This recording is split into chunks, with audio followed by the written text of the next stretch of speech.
Keep walking, the caravan leader shouted. A gigantic sandstorm was racing towards the caravan. The travelers stumbled. Their food was gone. Water was almost finished. But the camels never stopped.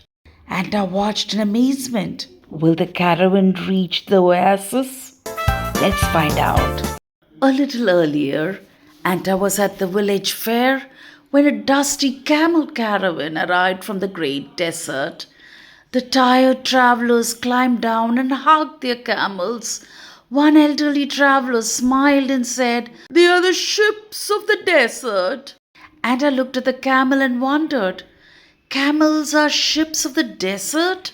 The curious compass glowed, and Anta landed beside a caravan of animals and people just as it was about to begin its desert journey. A young camel named Hammy gave Anta a smile and signaled her to join. An old camel led the caravan. Hammy walked behind him.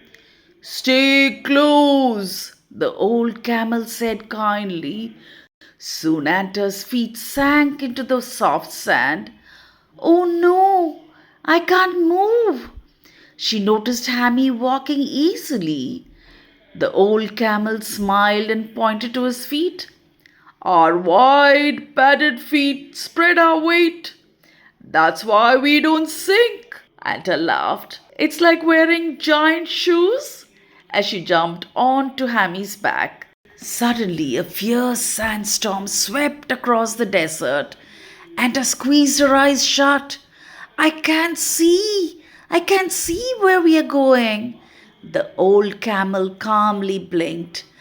Anta could see Hammy's long eyelashes. Those eyelashes aren't just pretty, but also helps him see well in the sandstorm. The storm lasted for 2 long days. Food became scarce. Anta's tummy rumbled. "Oh, I'm starving." Hammy smiled.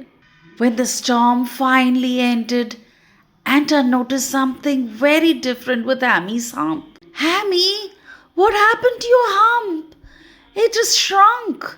Hammy replied with a laugh. "Oh, you're so funny. My hump actually stores fat. When food is hard to find, our bodies use the fat for energy." The old camel continued, "And once we find food again, our humps fills up once more."